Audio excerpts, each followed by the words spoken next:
নমস্কার বন্ধুরা, আমাদের চ্যানেলে আপনাদের স্বাগতম। আজকে আমি তৈরি করছি তেল কই। এই তেল কই তৈরি করার জন্য আমি মিডিয়াম সাইজে 6টা কই মাছ নিয়ে নিয়েছি।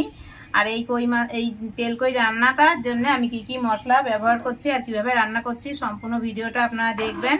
কই মাছগুলি আমি তেল হলুদ লাগিয়ে রেখেছি, তেল হলুদ আর লবণ লাগিয়ে রেখেছি। এখন আমি যে মশলাগুলি দিয়ে তৈরি করব সেই মশলাগুলি নিয়ে নিচ্ছি। আমি এখানে দিয়ে দিচ্ছি ছোট চামচে 2 চামচ, এরকম ছোট চামচটা 2 চামচ পোস্ত, আর দিয়ে দেব 2 চামচ গোটা জিরে, সাদা জিরে, আর দিচ্ছি 1 চামচ সর্ষেটা কমই দেব, সামান্য পরিমাণে। আর দেব 1 চামচ মৌরিটা আমি আপনাদের ইচ্ছা করলেও দিতে পারেন, না দিলেও দিতে পারেন, কিন্তু আমার কাছে ভালো লাগে এই মৌরির গন্ধটা এর মধ্যে, তার জন্য আমি ছোট 1 চামচ মৌরি দিয়ে দিলাম। আর দিচ্ছি 4টে শুকনো লঙ্কা,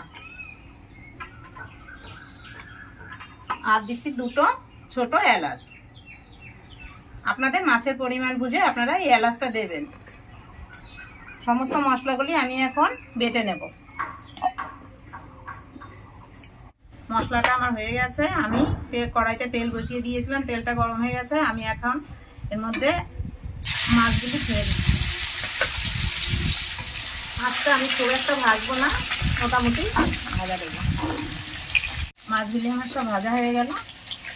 আমি তুলে নিয়ে এই যে তেল রয়েছে, এই তেলের মধ্যে আমি একটু পেঁয়াজ আর একটু টমেটো ভেজে নেব।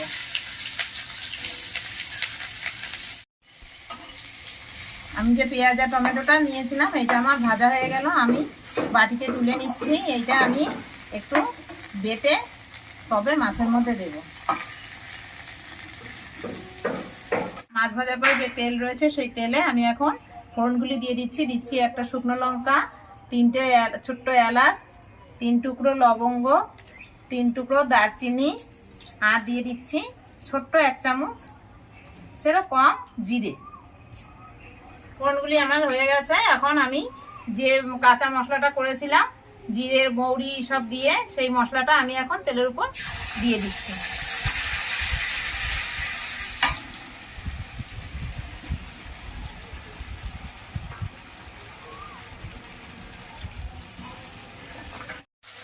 এই মশলাটা দেওয়ার পরে বেশ একটু তেল ছেড়ে দিয়েছে। এখন আমি যে পেঁয়াজ আর টমেটোটা ভেজে রেখেছিলাম সেই মশলাটা আমি তেলের উপরে দিয়ে দিচ্ছি।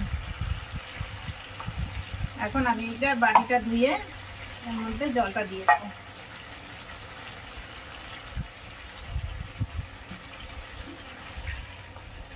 এই মশলাগুলি সম্পূর্ণ 2 মিনিট নেড়ে নিয়ে আমি এখন এখানে 2 চামচ টক দই রেখেছিলাম, আমি সেই টক দইটা এর মধ্যে দিয়ে দিচ্ছি। যেহেতু আমার টমেটো দেওয়া আছে তাই আমি টক দইটা একটু কম দিচ্ছি। আর আপনারা যদি শুধু টক দই দেন তাহলে একটু বেশি দেবেন, আর যদি শুধু টমেটো দেন তাহলে টমেটোর পরিমাণটা বাড়িয়ে দেবেন। আর এতক্ষণ আমি কোনো লবণ দিইনি। এখন আমি এর মধ্যে দিয়ে দিচ্ছি এই যে 1 চামচ লবণ। লবণটা পরিমাণ মতো যে যেমন খায় তেমনই দিয়ে দেবেন। এবার আমি ভুলে গেছিলাম, এই কালারের জন্য আমি এখন এর মধ্যে দিয়ে দিচ্ছি একটু কাশ্মীরি লঙ্কার গুঁড়ি। আমার মশলাটা কষানো হয়ে গেছে, আমি এর মধ্যে মাছগুলি দিয়ে দিচ্ছি। আর এই আমার রান্নাটা আপনাদের যদি ভালো লাগে তাহলে আমার চ্যানেলে একটা লাইক করে দেবেন, আর কমেন্ট করে জানাবেন আমার রান্নাটা কেমন লাগলো। আর আমাদের চ্যানেলটা যদি ভিডিওটা আপনার দেখতে ইচ্ছা করে তাহলে আমার চ্যানেলটায় একটা সাবস্ক্রাইব করে দেবেন। মাছগুলি দেওয়ার পরে আমি যে থালায় মাছটা ছিল সেই তেলটা দিয়ে আর মশলার যে জলটা ছিল দিয়ে আমি সামান্য একটু জল মাছের উপরে ঢেলে দিচ্ছি। এখন মাছটা একটু 5 মিনিটের জন্য ঢাকা দিয়ে রেখে দেবো। 5 মিনিট হয়ে গেছে, তাই আমি গামলাটা উঠিয়ে দেখছি যে কেমন হয়েছে। দেখেন এই যে এরকম হয়েছে। আর এই মুহূর্তে আমি উপর দিয়ে একটু কাঁচা তেল ছড়িয়ে দেব, দিয়ে আবার 2 মিনিটের জন্য ঢাকা দিয়ে রাখবো। আমার রান্নাটা হয়ে গেল।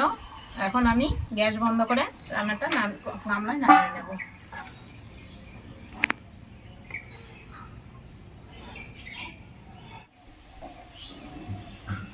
বন্ধুরা, আমার এই রান্নাটা হয়ে গেছে। আপনারা বাড়িতে এইভাবে রান্না করে খেয়ে দেখবেন, খেতে কেমন হলো অবশ্যই কমেন্ট করে জানাবেন।